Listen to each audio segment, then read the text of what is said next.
Arco de Risas. Capítulo 3. Un nuevo orden. El rey se encontraba impaciente por el hecho de que una gran parte de sus generales no habían llegado a la reunión y no daban respuesta a alguna de sus motivos. Para cuando empezaron los preparativos, el cielo asemejaba la panza de una burra, y para cuando se acercaba la cena, asemejaba el pechón de un cuervo. Era una noche tormentosa aquella. La marea azotaba con fuerza los acantilados y una neblina misteriosa escondía todo el horizonte. Pero el rey no podía dedicarse a leer el clima. Era el momento del banquete y su presencia era obligatoria. El príncipe se encontraba en su dormitorio. Estaba abotonándose una blanca camisa con mangas rojas. En ese momento interrumpió su madre, una mujer de cuello alto, rostro gentil, delgadas arrugas en las mejillas y sonrisa jovial. Se acercó a su hijo, le besó la frente y le acarició los hombros, indicándole lo mucho que había crecido, y que de seguir así, pronto lograría alcanzarle. «No te esfuerces mucho», dijo su madre. «Sé que tu padre quiere que seas un hábil guerrero como tu abuelo, pero creo que se subestima. El reino no habría logrado este periodo de bonanza si no fuera por su habilidad diplomática. Es algo que siempre he admirado de él, su don con la palabra. No es mentira que fue su mejor carta de presentación cuando nos conocimos, y por lo que he oído, parece ser hereditario». El príncipe fingió desentendimiento, se ruborizó y, sonriendo, esquivó la mirada de su madre buscando en un desordenado armario un cinturón apropiado. «Por lo visto, te has olvidado del orden al cual te teníamos acostumbrado en el palacio», comentó la reina antes de apartar a su hijo y rebuscar juguetonamente entre sus pertenencias. «A no ser que intentes esconder algo con tanto desorden, tú nunca olvidarías tus costumbres». La reina dio con un pequeño colgante dorado, bastante sencillo para haber sido comprado por una mujer de alta alcurnia. Era evidentemente una manualidad, y a pesar de su simpleza, estaba bien trabajada y demostraba gran dedicación en su creación. «Ana Josefa es una muchachita espléndida», dijo de forma risueña. «¿Sabías que su madre y yo fuimos grandes amigas mientras vivía en Darbo? Me sentí tan dolida cuando enfermó».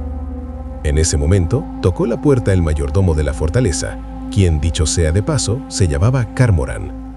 La reina devolvió el colgante a su hijo y dio permiso a que entrara el mensajero, quien anunció que la señorita Ana Josefa estaba buscando ver al joven príncipe. La madre, con una sonrisa de complicidad, miró a su hijo y le pellizcó las mejillas. Luego se despidió y lo dejó solo antes de que llegara la muchacha. Apenas se fue, el príncipe intentó ordenar su habitación, terminar de vestirse, y mientras se ajustaba el botón del cuello, silenciosa como una gatita, Ana Josefa lo sorprendió por la espalda, hincándole con picardía los dedos en los costados. «Vaya, vaya, vaya. Vaya, pero qué elegante su majestad. ¿Quién es la afortunada?» Ana Josefa de Montgast, ¿la conoces? Cabello ondulado y negro como la noche, desde el color de la canela más cara, perlas en los dientes, es desquiciante. Una vez la escuchas reír, el sonido te persigue inclusive en las noches. No he tenido el gusto, pero desquiciante no es la palabra que usaría. Cautivadora, quise decir. Perdón, deberé darle mis quejas a mi profesor de lengua. Bueno, no creo que ese sea uno de tus defectos. La joven pareja se dio un apasionado pero corto beso. Era tácito que sus padres consentirían la relación, sin embargo, aún debían guardar la compostura en esas circunstancias. Se quedaron hablando hasta que se acercó el momento de la ceremonia y la pequeña dama tuvo que retirarse. Al poco rato, el príncipe fue llamado para sentarse al lado izquierdo de su padre en la gran mesa. Allí, en el gran salón, dispuesto se formaba un cuadrilátero donde se reunían las cabezas más importantes de Diagon. En la mesa superior, el rey coronaba la ceremonia con su reina a la derecha, al lado de ella su suegro y el príncipe, su mano ejecutora, a su izquierda. Acompañándolos, 2 a cada lado, se encontraban 4 de los 5 duques de Diagon, encargados de las principales ciudades del reino. Le seguían los 4 generales del Armée, Marine y Police, quienes se repartían la protección de tierras, mares y ciudades en 4 puntos cardinales. En cada flanco se repartían los 24 condes de Diagon y sus respectivas familias. Mientras tanto, en la mesa del final se hallaban los 10 marqueses, encargados de la protección de las fronteras y fiscalizadores de los condados adscritos. Junto a ellos se sentaban los 10 ministros del rey, todos con sus respectivas familias. En la mesa se encontraban dispuestos todas las carnes que el hombre había logrado domesticar y que eran dignas de cazarse, así como ensaladas en vinagreta, purés y guisos con todas las verduras que se sembraban en las ciudades capitales de todos los condados de Diagon. La totalidad de las copas estaban llenas con el mejor vino de Burdeon, un obsequio especial de su duque. Con su copa llena, el rey se puso de pie y ofreció un brindis con todos sus invitados. Luego entró al tema de la reunión. Durante cientos de años, la corte de Diagon se ha reunido como una familia para debatir el curso que debe seguir la nación, y hoy no es la excepción. Hermanos, una nueva era de cambios ha sobrecogido al mundo entero. El progreso humano que hemos vivido es único en la historia, pero con ello nos han sobrecogido nuevas amenazas. Los 7 emperadores del crimen, 7 hombres y mujeres que gobiernan el bajo mundo de la piratería y vandalismo, amenazan todo el orden que los reinos libres hemos construido durante cientos de años. Las ambiciones expansionistas de Dreaner, la guerra civil de Deoneser y la futura guerra de sucesión de Britania son amenazas que nos encierran en nuestra jaula de oro. Las colonias en Samarraji empiezan a reclamar su independencia y la sombra de la Iglesia amenaza con volver al oscurantismo de antaño.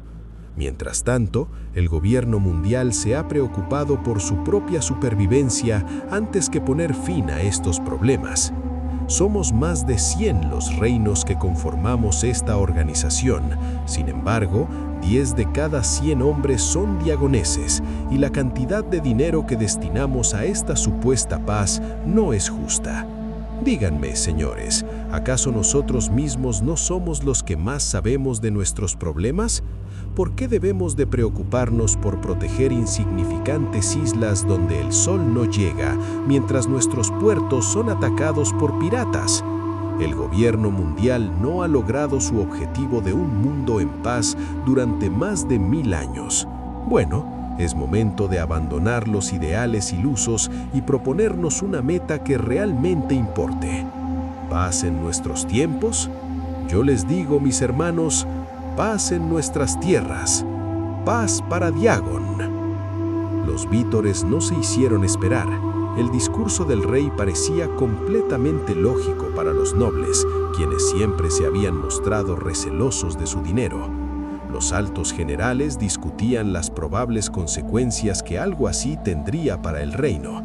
Sin embargo, en ese momento de dudas, uno de ellos señaló hacia aquel hombre sentado junto a la reina. Si hay represalias, tengan por seguro que ese hombre protegerá a Diagon, dijo señalando al suegro del rey, quien era nada más ni nada menos que el Cani del Norte, conocido como el más fuerte del grupo, Portgast, Dragón Rojo, Hinoinu. Eleven sus copas, hermanos, si es que me apoyarán en la siguiente decisión: renunciar a nuestra afiliación con el gobierno mundial, un ejército patrio y el inicio del sueño de paz en nuestro reino. Uno a uno, 20 condes levantaron sus copas, los 10 marqueses, los 4 generales que habían llegado a asistir, 9 ministros y 2 duques junto a ellos. Por tradición, debían contarse la mitad de votos a favor para proceder en una reforma. 50 votos pertenecían a la corona, 50 votos eran distribuidos equitativamente tanto para duques, marqueses y ministros. 72 eran distribuidos para los 12 generales y 48 para los condes. Cabe recalcar que, de haber asistido, 50 votos correspondían al dignatario del reino y 30 a la Cámara del Pueblo, constituida por un grupo selecto de caballeros y varones. El contador de la corte hizo un cálculo preciso de 239 votos de 400, con lo cual, a pesar de las abstenciones, la reforma se sellaba como aprobada. Una vez publicado el conteo, el rey agradeció a sus hermanos y dio por inaugurada la cena. Empezó a sonar la música y se introdujo un espectáculo de danza folclórica en el centro de la ceremonia. El sonido de guitarras y panderetas inundó todo el complejo. Inclusive, él desde su celda podía escuchar con claridad el débil sonido de las tejoletas. Supo entonces que la propuesta había sido aceptada y no quiso quedarse ningún minuto más a la espera de lo que iba a sobrevenir. El único que se mostraba evidentemente consternado en la ceremonia era el propio Hinoinu. En su posición de Kani, sabía muy bien que el gobierno haría todo lo posible para que Diagon dimitiera.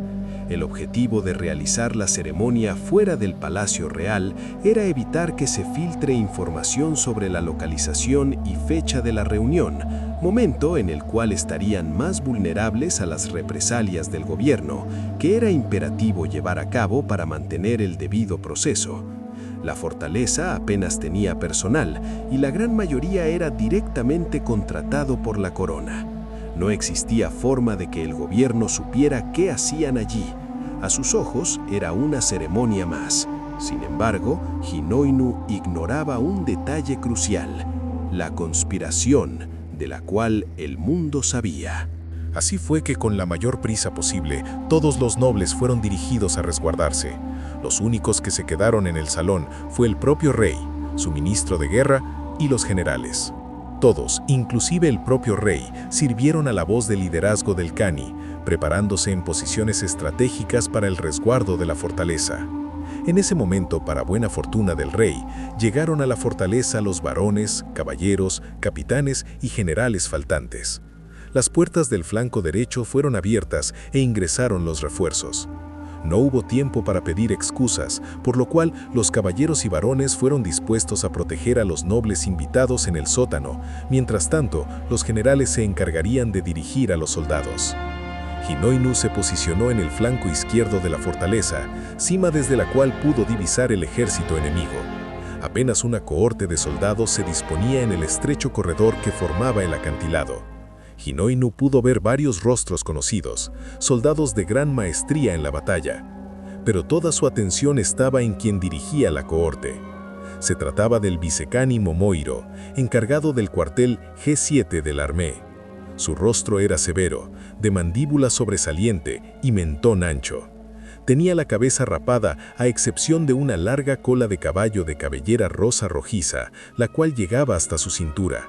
Su torso de hombros anchos vestía un camisón blanco con franjas rosas, sobre el cual descansaba la chaqueta militar característica de los altos mandos, con la palabra justicia decorando el espaldar y las hombreras doradas. ¿Has venido por mi cabeza? Perro traidor, sabía que tu ambición un día podría contigo y terminarías por apuñalarme por la espalda, gritó Hinoinu. Perro engreído. Cuando te involucraste con la nobleza de un reino afiliado, tú dijiste, a mí no me tocarán porque soy fuerte y valioso. En cierto grado, así se permitió, pero tu confianza se derrumbó. Traidor, te aliaste con el rey contra tus hermanos. Bueno, por lo visto tenemos la arma y tenemos el cuerpo. Lo más honorable será que bajes y aceptes una corte marcial. Pero era una completa mentira. No había honor en rendirse. Lo más honorable que podía hacer él en esas circunstancias era pelear o morir. Fue así que Hinoinu se negó y la voz de los cañones se hizo presente. Marquen, 1, 2, 3, clic, boom. Se escuchó desde las filas enemigas y las balas de cañón irrumpieron sobre la fortaleza. Mientras los cañonazos buscaban romper las defensas del edificio, Momohiro dio un gran brinco y sin problemas alcanzó la cima de los muros, a 10 metros de distancia y 5 metros por encima del suelo. Una vez allí, apartó a los soldados cercanos como si fuesen cortinas y se dispuso a acabar con Hinoinu. El anciano Kani no se dio el lujo de menospreciar a Momohiro e inmediatamente lo enfrentó con sus puños limpios. Mientras tanto, Momohiro desenvainó su espada flameada. Al mismo tiempo que se desenvolvía su batalla, los soldados se recuperaron y empezaron a apuntar sus arcabuces, ballestas y arcos en contra de los cañoneros enemigos. Los más diestros en el arte de la guerra se valían del arco para disparos certeros y contundentes. En este escenario, Hinoinu demostró a todos los presentes por qué era llamado el perro de fuego, cuando de sus puños invocaban poderosas llamas que con cada golpe realizaban explosiones que asemejaban al ladrido de un perro. Estas llamas tenían como objetivo distraer a su rival y potenciar sus ataques. Para un desentendido, parecería completamente imposible que un hombre peleara contra la hoja de una espada solo con sus puños desnudos. Pero la fama de Hinoinu era suficiente para disipar esos cuestionamientos. Sin embargo, a pesar de la maestría del viejo Kani, sus golpes eran repelidos en su totalidad por la espada de Momohiro. Llegó el momento en el cual fue necesario aumentar el riesgo de la apuesta a cambio de la victoria, así que Hinoinu se encargó de conducir a Momohiro al flanco derecho, donde no habían soldados en intermedio, para atacar con una gran bola de fuego a su adversario. Momohiro, quien conocía las técnicas del viejo, agitó su espada con gran velocidad y fue capaz de disipar el fuego en una serie de movimientos que dibujaban la forma de una flor en el aire. El viejo no lo sabía, pero acababa de sellar su destino con esa señal. Sucedía que, escondidos por las olas y la neblina, se encontraba un navío corsario y 2 acorazados de la marina. Se trataba del barco de Bramón, el temible corsario de Levante, quien, acompañado con 2 vicealmirantes, se encargarían del ataque marítimo. A varias leguas de distancia, una serie de balas de cañón fueron disparadas. En condiciones normales, no podrían alcanzar su objetivo. Sin embargo, Bramón era conocido por usar sus habilidades en el control del fuego para que las balas llegaran más lejos de lo normal. Así fue que los cañonazos impactaron contra la fortaleza e hicieron temblar todo el complejo. La respuesta de las fuerzas realistas no se hizo esperar. Sin embargo, sus cañones no podían llegar a la barca de Bramón. Hinoinu no previó una táctica tan arriesgada de parte de sus enemigos, pues los cañonazos sacrificaban precisión para abarcar tanta distancia. Por lo tanto, era cuestión de tiempo para que los soldados apostados al borde del precipicio recibieran daño colateral. ¿No te importan tus hombres, desgraciado?, sentenció el anciano. Elegimos a lo mejor de lo mejor, Hinoinu. Eso significa que son muy competitivos. Los que sobrevivan podrán ascender directamente, respondió fríamente su antiguo alumno. Por supuesto, eso me incluye a mí. En ese momento, uno de los generales decidió que era momento de que la infantería chocara contra los soldados enemigos en campo abierto, por lo cual mandó a llamar a los refuerzos que se encontraban en la base de la fortaleza. El mensajero corrió a darle la orden al general encargado de la defensa de la planta base, quien al recibir la señal le cortó la garganta con su espada y comunicó a los recién llegados que era momento de jugar sus cartas. Fue así que aquellos que recientemente habían recibido cobijo en la fortaleza, varones, caballeros, capitanes y soldados, empezaron a asesinar a sus compañeros realistas para tomar el área. El ruido de las espadas se camufló con el de los cañones, por lo cual el mismo general que había enviado al mensajero tuvo que bajar a ver qué sucedía. Para ese momento, fue emboscado y reducido a un cuerpo inerte. Solo fue cuestión de tiempo para que ahora el objetivo fueran los nobles. El plan era limpiar por completo a toda la corte influenciada por el rey. ¿Acaso se han vuelto locos? ¡Traicionan a su rey!, gritó uno de los condes con el horror desgarrándole la cara como los zarpazos de un gato. No, mi señor, nuestro rey es su majestad Carlo María, respondió uno de los caballeros con un gélido glaciar que hizo crepitar al conde antes de ser asesinado. Por supuesto, algunos condes, antiguos hombres de armas, se defendieron mejor que otros, pero en ropas de seda y sin armas, poco pudieron hacer contra los soldados. Al cabo de unos minutos, la base estaba completamente tomada y los infieles abrieron las puertas para la entrada de la cohorte de conspiradores. Cuando escuchó que las fuerzas enemigas avanzaban, Hinoinu se preocupó por su hija e intentó correr a su auxilio. Sin embargo, Momohiro le impidió.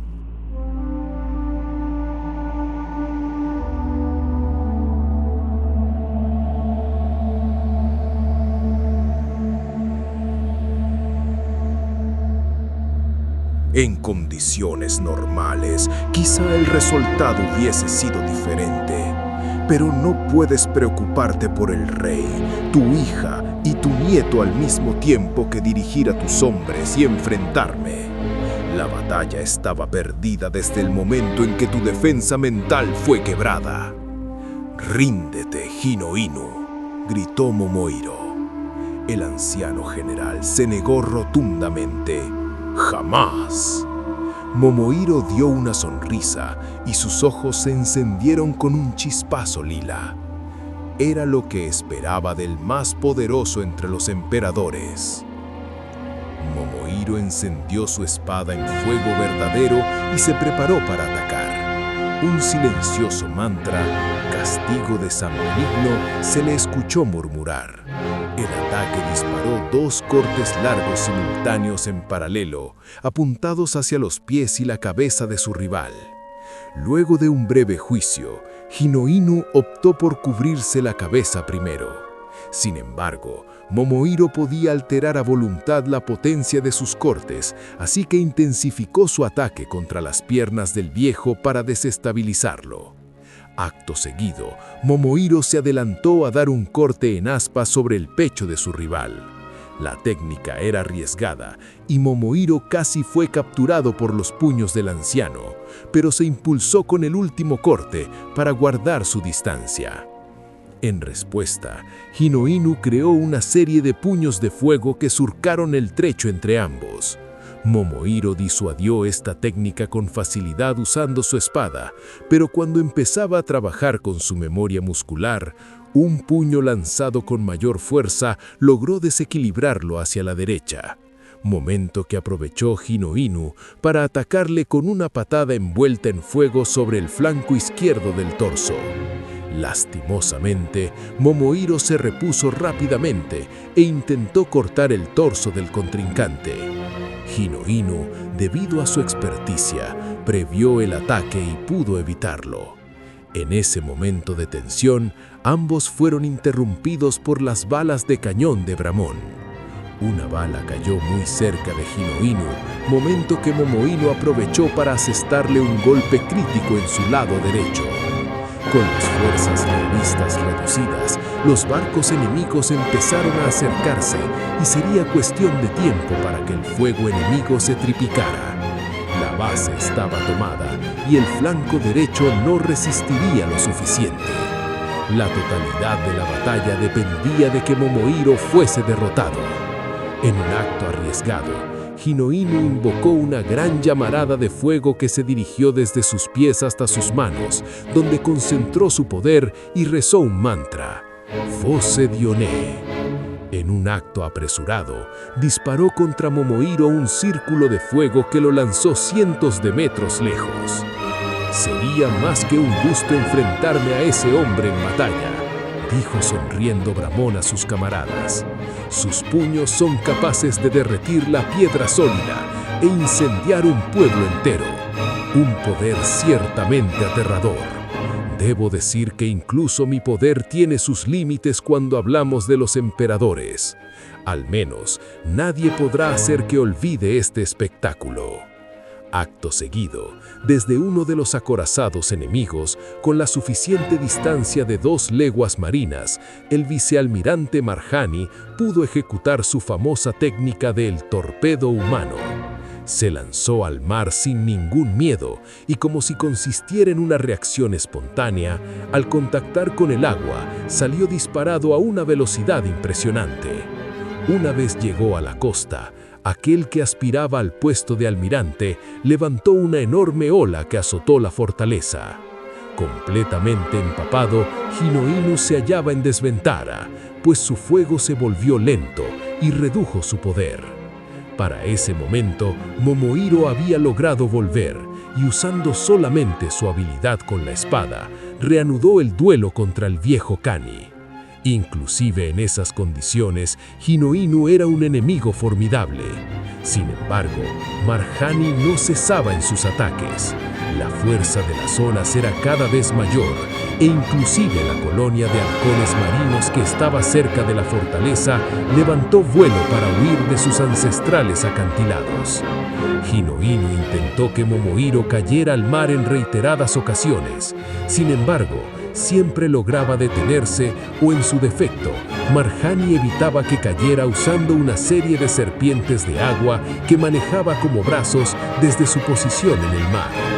Al final, los acorazados llegaron a estar a distancia suficiente para disparar contra el edificio, por lo cual, con suma precisión, las balas de cañón empezaron a destruir los cimientos debilitados por el agua marina. Con la estructura colapsando y el anciano sintiendo el desgaste de su cuerpo, Momohiro logró acertar un par de cortes contra el anciano. A pesar de ello, él también recibió uno que otro golpe de su adversario. Podrían estar horas en ese lugar, pero esa batalla no duraría más tiempo. Aunque no era parte de sus órdenes, Bramón empezó a disparar fuego desde su barco en contra de Hinohino.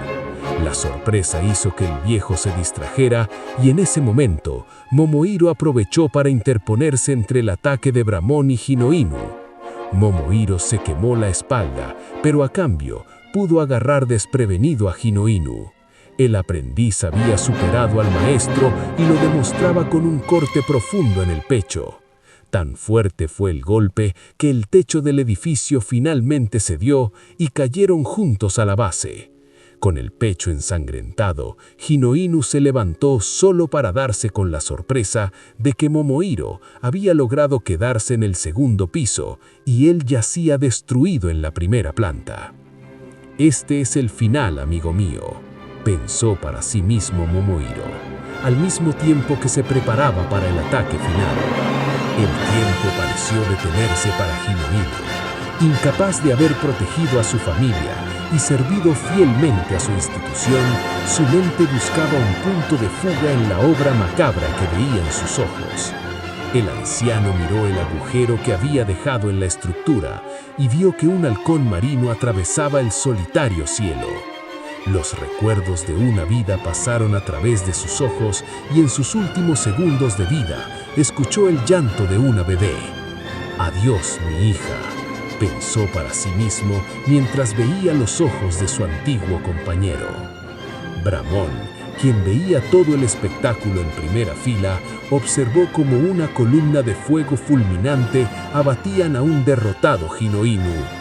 Asimismo, rió con voz sonora cuando Marjani y sus compañeros vicealmirantes lograron edificar una ola enorme, la cual terminó derribando toda la estructura. Gran parte del acantilado cayó al mar y el oleaje hizo mecer el barco de Bramón. Una explosión coronó el espectáculo. Se trataba de Momohiro, quien terminó por liberar toda su fuerza en un ataque mortal. ¿Acaso no había fulminado ya a Hinohino?, pensó el corsario, intrigado por la naturaleza volátil de los hombres. Los cañonazos se coordinaron y poco a poco, la gran franja de tierra que sobresalía del continente cayó a base de olas, explosiones y balas. Cualquiera que observara lo sucedido diría que la fortaleza había sido destruida por un terremoto.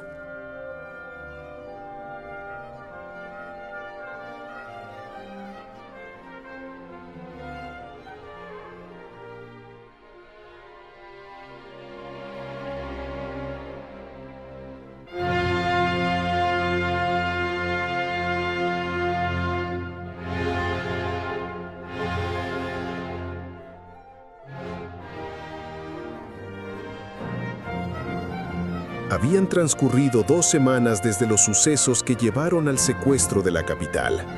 En el interior de la ciudad no se tenían noticias del regreso del rey o cómo es que se estaba manejando el país fuera de esas murallas. En una de las pocas veces que le dejaban salir, podía sentir la inquietud de la población.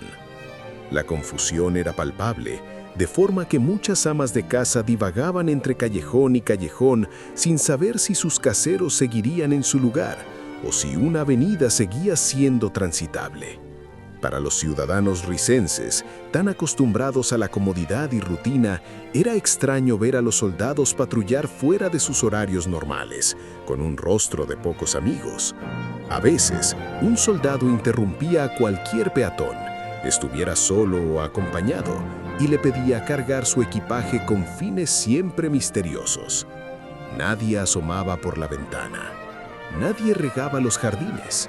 Nadie tocaba las campanas ni conversaba en voz alta.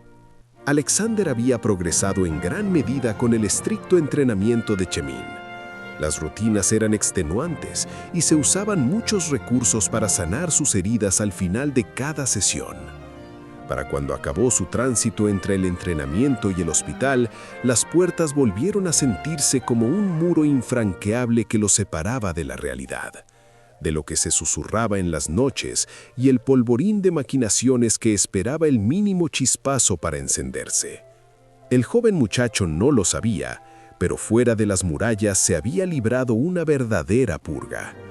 Uno a uno, los condes que mantenían cercanía con el viejo régimen habían sido casados, mientras que muchas tierras de antiguos nobles habían sido confiscadas. Todo se vivió con el más profundo hermetismo posible, y la sede de operaciones de toda esta campaña militar fue Risas. Ese día martes, mientras Alexander se resguardaba en el hospital, luego de una larga espera, Risas abrió la puerta grande y entró una comitiva de 600 soldados que viajaban en frente del recientemente nombrado Cani del Norte, Momohiro. La gente de Risas no sabía qué estaba sucediendo. Los últimos días, muchos de los ciudadanos habían servido como mano de obra en el ensamblaje de armas. Inclusive las clases acomodadas del centro de la ciudad debieron participar en las jornadas. Cuando la comitiva llegó, se les permitió a los hombres, mujeres y niños salir de las fábricas para recibir a los soldados. Ellos se dirigieron al centro de la ciudad y esperaron a que el duque les diera la bienvenida. Debido a todo el alboroto, Alexander pudo salir del hospital y llegar a ver el evento en primera fila. Los soldados se arrodillaron ante el duque y solo con el poder de su voz, Momohiro habló a toda la audiencia. Gente de Risas. Hace más de 2 semanas, el reino entero fue sacudido por una cruenta guerra iniciada por los infieles del ejército ilustrado. 7 ducados, incluyendo la capital, fueron obligados a encerrarse ante el avance del enemigo. El origen del golpe fue financiado por las familias más ricas del país en un intento por derrocar a la monarquía. El gobierno mundial, en respeto de su alianza con la corona de Diagon, desplegó a 2 Cani para suprimir el levantamiento. Diagon se yergue con la victoria. 20.000 soldados, 15.000 civiles. Momohiro hizo una breve pausa antes de continuar. La vida de un Cani y la familia real, todos han sido sacrificios invaluables en fe de la libertad y la justicia. Pero nuestro contrato de sangre no ve incinerado. Aún queda alguien de la casa de Diagon a quien acompañar.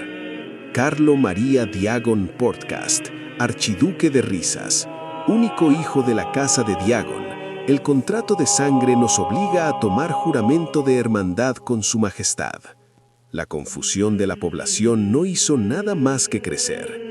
Todos ellos tenían vívidas las imágenes de cómo inició una carnicería desde el centro de la ciudad. En lo que entonces pareció un sinsentido, muchos perdieron hermanos, esposos e hijos. En ese momento, Carlo María acercó un espejo a su boca y empezó a hablar. Pueblo de Diagon, tengo la necesidad de informar que, en efecto, mi querido primo, el rey Luis III, se vio muerto en singular batalla contra los infieles en las costas de Pontispetra. Últimamente, los infieles intentaron tomar la ciudad a la fuerza desde dentro, camuflados como civiles en un vano intento de acabar conmigo y extinguir a la sangre de Diagon. Durante 2 semanas, he dirigido la respuesta de 7 ciudades diferentes y los cuarteles del Armée para acabar con los disidentes. Sé que han sido días difíciles, pero espero comprendan que era imposible para nosotros distinguir entre los traidores y la población civil. Lo que han pasado es por mucho digno de ser contado en los libros de historia. El éxito de esta batalla es compartido con ustedes, gente de risas, vociferó el duque, y ante la sorpresa de todos, incluido el propio Momoiro, el duque derramó una lágrima e hincó sus rodillas para inclinarse ante su gente. De parte de la casa de Diagon, les pido las más solemnes disculpas por su sacrificio. Juro estar a la altura y guiarlos en este nuevo episodio de nuestra historia. La población estaba conmocionada. Un rey estaba con la cabeza en el suelo frente a ellos. Al cabo de unos minutos, algunas mujeres empezaron a llorar espontáneamente. Muchos hombres empezaron a arrodillarse y lo que empezó como una turba con sentimientos divididos se convirtió en un público de admiradores que, arrodillados, gritaban vítores hacia el duque. Al mismo tiempo, con la cabeza agachada, Duque esbozaba una sonrisa de oreja a oreja al ver que todo había salido según el plan. Tal como predije, los ciudadanos confusos se aferrarán a cualquier noción de orden que se les brinde. Pensó para sí quien ganó casi sin esfuerzo. El capitán Chevalier se encontraba en el lugar junto con Chemin. No puedo creer que haya funcionado. Es absurdo. Es una genialidad. Lo que ves allí es un hombre adelantado a su época. La política nunca antes ha visto a su clase de hombre. Contratar mujeres y hombres para que se arrodillen. ¿Quién hubiera pensado que funcionaría? Mira, ahora que las mujeres lo hacen, incluso algunas mujeres que no han sido compradas empiezan a llorar. Eso es poder, interrumpió Acacio, pero su rostro enrojeció cuando vio que había alguien en las filas que no se inclinaba. Chemin, haz algo con ese bastardo. Alexander se encontraba en una esquina, recostado sobre la puerta cerrada de un edificio, sin inclinarse. Automáticamente, Chemin preparó su arco para tirarle un guijarro y hacerlo reaccionar. Pero el capitán tomó la delantera e interceptó por detrás a Alexander, abrió la puerta del edificio y lo introdujo a la fuerza. ¿Qué demonios crees que estás haciendo?, increpó el capitán mientras le agarraba del cuello. ¿Revolucionarios en Diagon? ¡Qué mentira tan descarada! El capitán le tapó la boca. Habían entrado a un banco abandonado y que ahora fungía como almacén para las fuerzas realistas.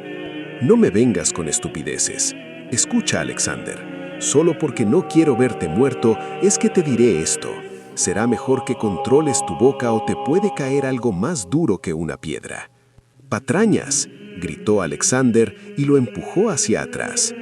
Arrodillarme ante ese hombre sería faltar a la memoria de mi padre. No te pases de vivo, Alexander. 2 semanas de entrenamiento no te dan la capacidad como para andar empujando a un capitán del armé. Pruébame. Usando el mango de una escalera, Alexander tomó impulso y le demostró al capitán una de las técnicas en la que más empeño había puesto: una patada voladora. Sin embargo, el capitán lo detuvo en el aire, lo tomó de ambas piernas y con algo de esfuerzo le realizó una llave, inmovilizándolo por completo. Si hubiera querido, hubiera estrellado tu cabeza sobre el suelo. No importa cuánto grites, si no tienes poder para respaldar tus palabras, simplemente estás muerto. Alexander no podía hablar porque su cuello se encontraba presionado. Al cabo de un rato, dejó de pelear y empezó a reír. El capitán no pudo evitar reír junto a él y le soltó. «Estás loco, Alexander. Vas a hacer que te maten», le criticó y luego le dio un golpe en la espalda. Mientras tanto, se había anunciado la ceremonia de coronación de Carlo María para el siguiente domingo. Alexander pudo escucharlo mientras salía del hospital junto al capitán. Cuando Carlo María asumiera poderes plenos, no habría vuelta atrás. La historia de Diagon cambiaría por completo. Y Alexander había fijado su fecha de escape para la noche de la coronación, cuando todos se encontraran desprevenidos. Esa misma noche, la imprenta de la ciudad no dejó de trabajar imprimiendo panfletos del evento.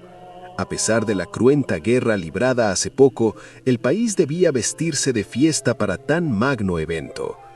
Los panfletos fueron enviados mediante palomas a las oficinas del World Daily Vienerisus, el principal diario a nivel global. En poco tiempo, todas las ediciones de los 4 hemisferios anunciaban el evento. La reacción de los diferentes personajes del mundo sin duda es algo digno de mencionarse. Bosque de Maximus, Diagon. Apenas había logrado organizar la cueva cuando en el cielo vio una paloma mensajera pasar con la canasta de los diarios. Silbó haciendo el llamado característico para las palomas del www y la paloma se acercó al ver la moneda en su mano. Cuando llegó donde la noticia, el anciano se llevó una mano al mentón y dio un gran suspiro. «Parece ser que las cosas se van a complicar, Morgan», dijo en voz alta mientras se rascaba la barba. Ciudad Santa de Beauvais, Diagon. El cardenal Saint-Pierre Nonais recibió la noticia mientras tomaba una taza de té. «Maldito insensato, le advertimos lo que iba a pasar», se dijo para sí mismo, pues un hombre santo no debe maldecir en voz alta. El cardenal ordenó a uno de sus subordinados contactar con la Santa Sede. Era necesario que inicie negociaciones ni bien el nuevo rey sea coronado. Base del C4 de la Marina, cerca a las costas de Diagon. «Capitán, no creo sea el mejor momento para leer», increpó su chef cuando él se detuvo a comprar el diario y se sentó en su hamaca. El pirata de gran nariz roja se dispuso a dejar a sus subordinados el escape de la base C4 de la Marina. Acaban de enfurecer al comandante Gildas, pero eso no importaba. El mundo no deja de sorprender. Algún lugar en el desierto, límite entre los reinos de Diagon, Draenor y Britania. ¿De Inoino ha muerto? ¿El ejército ilustrado? «Patrayas», vocifera un hombre pálido caracterizado por tener una larga cola de caballo rosada. El guerrero lee el diario mientras se esconde de la luz del sol. En el fondo se escucha una risa chillona y sonora, como la de un demonio. Ciudad de Condamne, Diagon. Una caravana fuertemente armada se abre paso entre la hierba alta, llegando a un pequeño poblado de niños hambrientos. Dentro de ella, una mujer descansa sin su característico sombrero rojo e intenta distraerse leyendo el diario. Ante sus ojos observa que su inversión ha aumentado enormemente su valor y la información que ha logrado sustraer de Diagon podría financiar un ejército nuevo para el siguiente bimestre. Drogas, esclavos, mujeres, el verdadero negocio está en la información, dice mientras se relame los labios. Ciudad de Square, Britania. El mayordomo, de nombre Au, le trajo el diario de la mañana y ni bien vio la portada, buscó la página de la noticia. «Pobre desgraciado, ojalá el nuevo rey mantenga la paz entre los reinos», pensaba para sí mismo.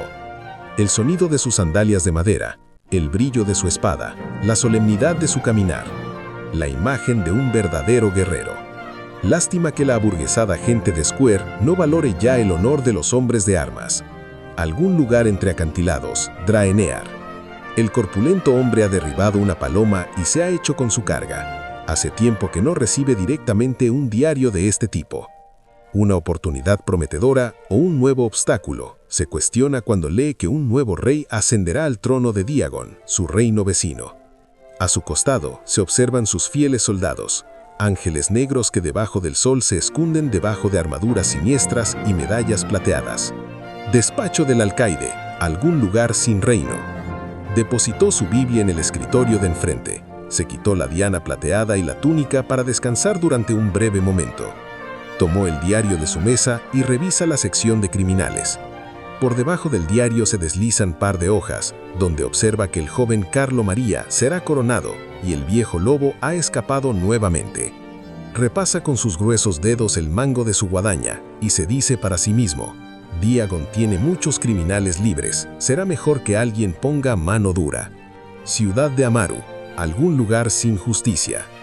¿Cuándo fuimos nosotros a Diagon?, se pregunta con el rostro irreflexivo mientras lee sobre las supuestas acciones del ejército ilustrado.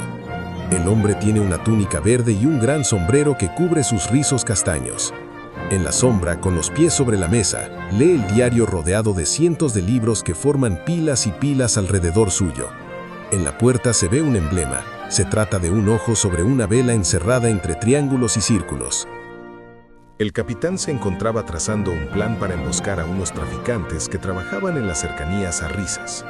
El tráfico de opiáceos estaba prohibido desde hace 20 años en Risas. Sin embargo, ello no impedía que las clases adineradas lo siguieran importando y las clases bajas plantando en sus patios. El jefe de la banda criminal se encontraba en un granero, ahora su despacho, mientras sus subordinados introducían la resina dentro de vejigas de carnero y las embarraban en estiércol para luego esconderlas en los fardos de heno, todo con el fin de despistar a los perros en los puntos de control. Como capitán de la Armée, tenía a su cargo una centuria de soldados. Sin embargo, para misiones especiales, contaba con un contubernio de compañeros en batalla. 2 de sus 3 tiradores se encontraban en puntos estratégicos cubriendo su retirada. Sin embargo, el capitán no sabía dónde se había metido su último tirador. «No tengo más tiempo para esperar a ese imbécil», pensó el capitán, y decidió iniciar el plan. Amparados por la bulla de los cerdos y el hedor del estiércol, entraron al granero y demostraron por qué un capitán de la Armée no era poca cosa. Un delincuente intentó enfrentarle con la espada, pero fue desarmado fácilmente por el capitán. Al lado suyo, su compadre le cubría a la derecha, mientras otros 2 impedían que los secuaces rescaten a su jefe, quien se encontraba al otro lado de una oficina. Grande fue la sorpresa del capitán cuando el jefe criminal salió disparado rompiendo la puerta. Al otro lado de la misma se encontraba el arquero faltante. «Me desvié cuando vi que había una ventana más que no se consideró en los planos», se excusó su compañero. El capitán sonrió y felicitó a su camarada mientras tomaba al bandido del cuello. «Te estás extralimitando, Chevalier. Esto no va a quedar así», suplicó el rufián. «La fiesta acabó», respondió el capitán. «Sé que estas semanas no le hemos podido seguir bien los pasos, pero comercializar en nuestras narices fue demasiado descarado, inclusive de tu parte. Los refuerzos vinieron de la parte trasera y un par de arqueros revelaron su posición cuando una flecha casi impacta al capitán. En lugar de que el capitán perdiera el tiempo con los arqueros, el cocinero del grupo, un grandulón de 2 metros, entró rompiendo la pared de la izquierda y se encargó de ellos. Como si se tratara de un búfalo, arrastró a varios de los narcotraficantes consigo. Al mismo tiempo, el capitán rompió la ventana y salió junto al jefe de los bandidos. Sin embargo, para su sorpresa, algunos de esos refuerzos tenían sombreros negros y gafas oscuras. Ellos empezaron a prender fuego a todo el lugar rociando querosene y explosivos. El capitán tomó al jefe del cuello y le preguntó en qué se había metido esta vez. El miedo le pudo al pobre hombre y reveló con la mirada que escondía algo en su bolsillo. El capitán le arrebató una carta y vio el sello y la fecha. Se trataba de una carta que había salido cuando no debería haber podido salir. El lugar estaba en llamas y los secuaces del jefe empezaron a huir.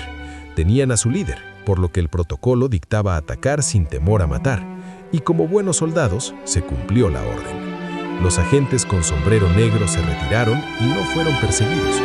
Una vez el capitán salió del granero, enmarrocó al jefe, quien estaba completamente aterrado. «Esta es la primera vez que tiemblas. Supongo que es cierto», incriminó el capitán. «No debiste intentar con las grandes ligas si no estabas a la altura.